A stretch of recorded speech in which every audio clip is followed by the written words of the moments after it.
మరో 5 రోజుల్లో కేంద్ర బడ్జెట్. ఆంధ్రప్రదేశ్ ప్రజల ఎదురుచూపులు. రాష్ట్రాన్ని ఈ విధంగా ఆదుకుంటారోనని, మిత్రపక్షంగా ఉన్న కూటమికి ఏమిస్తారని, చంద్రబాబు చాణక్యం ఏ విధంగా పనిచేస్తుందో చూడాలి. కేంద్రంలో ఎన్డీఏ అధికారంలో ఉంది.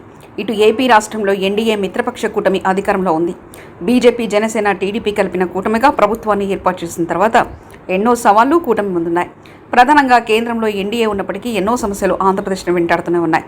ఈ నేపథ్యంలో కూటమి అధికారానికి వచ్చిన తర్వాత చంద్రబాబు నాయుడు మీద గంపెడాసులతో రాష్ట్రం మొత్తం ఎదురుచూస్తుంది. ముఖ్యంగా అమరావతి, పోలవరంతో పాటు చాలా సమస్యలు ఇప్పటికే ఏపీని చుట్టుముట్టాయి. ఇవన్నీ కూడా పరిష్కరిస్తారని సీనియర్ నేత తెలిపారు. అయినా చంద్రబాబును ప్రజలు ఎన్నుకున్నారు. గత ప్రభుత్వం చేసిన నష్టాన్ని ఏ విధంగా భర్తీ చేస్తారు, అప్పటి డ్యామేజ్ను ఏ విధంగా రికవరీ చేస్తారనేది చాలా కీలకం. దీనిలో భాగంగా ఇప్పుడు కేంద్ర బడ్జెట్ వస్తుంది. ఇందులో రాష్ట్రానికి ఏం చేస్తారు, ఏమి ఇస్తారు, ఎలా ఆదుకుంటారనేది కీలక అంశంగా మారింది. మరో 5 రోజులు మాత్రమే గడువు.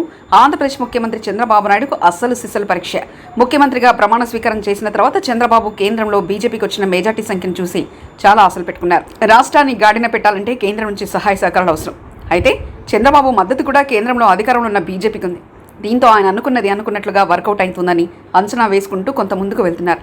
ఇచ్చిన హామీలు అమలు చేయాలన్నా, అమరావతి, పోలవరం ప్రాజెక్టు నిర్మాణాలు పూర్తి కావాలన్నా అప్పులు చేసి చేయడం కుదరదు. అందుకు కేంద్ర ప్రభుత్వం నుంచి సహకారం అవసరమవుతుంది. అది ఏ స్థాయిలో అంటే వేల కోట్ల రూపాయలు 2 ప్రధాన ప్రాజెక్టులకు అవసరమవుతాయి. అప్పుడే అమరావతి, పోలవరం ప్రాజెక్టులు పూర్తవుతాయి.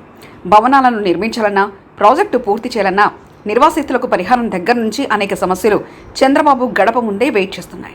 వీటినన్నిటినీ దాటుకుని ముందుకు వెళ్లాలంటే మోదీ ప్రభుత్వం నుంచి భారీ స్థాయిలో రాష్ట్రానికి నిధులు చేరాల్సిన అవసరం ఉంది. అందుకే చంద్రబాబు రెండోసారి ఢిల్లీ వెళ్లి కేవలం కీలక నేత అయిన అమిత్ షాను కలిసి రాష్ట్ర పరిస్థితిని వివరించి వచ్చారు. ఈ నెల 23వ తేదీన కేంద్ర బడ్జెట్ను ఆర్థిక మంత్రి నిర్మలా సీతారామన్ లోక్సభలో ప్రవేశపెట్టనున్నారు. ఈ బడ్జెట్పై చంద్రబాబు ఎన్నో ఆశలు పెట్టుకున్నారు. గడిచిన 10 ఏళ్లలో కేంద్ర బడ్జెట్లో ఏపీకి ప్రత్యేకంగా మోదీ ప్రభుత్వం కేటాయింపులు జరిపింది. దాదాపు శూన్యమని చెప్పాలి. జగన్ తన 5 ఏళ్లలో నిధుల విషయాన్ని పెద్దగా ప్రస్తావించకపోయినా సంక్షేమ పథకాలను సంబంధించి అప్పులకు అనుమతులు తీసుకుంటూ నెట్టుకొస్తూ వస్తున్నారు. కానీ చంద్రబాబు విషయం అలా కాదు. చాలా హామీలను అమలు చేయాల్సి ఉంటుంది. రానున్న కాలంలో వివిధ వర్గాల నుంచి డిమాండ్లు వచ్చే అవకాశం ఉంది. ముఖ్యంగా ప్రభుత్వ ఉద్యోగులు తమ డిమాండ్ల సాధన కోసం రోడ్డెక్కినా ఎక్కవచ్చు. వీరితో పాటు అనేక వర్గాలు ప్రభుత్వానికి కొంత సమయం ఇవ్వాలని వెయిట్ చేస్తున్నారు.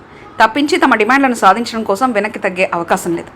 ఎన్నికల్లో ఇచ్చిన హామీలను అమలు చేయడంతో పాటు ప్రధాన వర్గాల డిమాండ్లను నెరవేర్చడం చంద్రబాబుకు కత్తి మీద సామే అవుతుంది. ఇక అమరావతిలో భవన నిర్మాణాలు పూర్తి చేయాలన్నా కేంద్రం నుంచి పెద్ద ఎత్తున నిధులు అవసరమవుతాయి.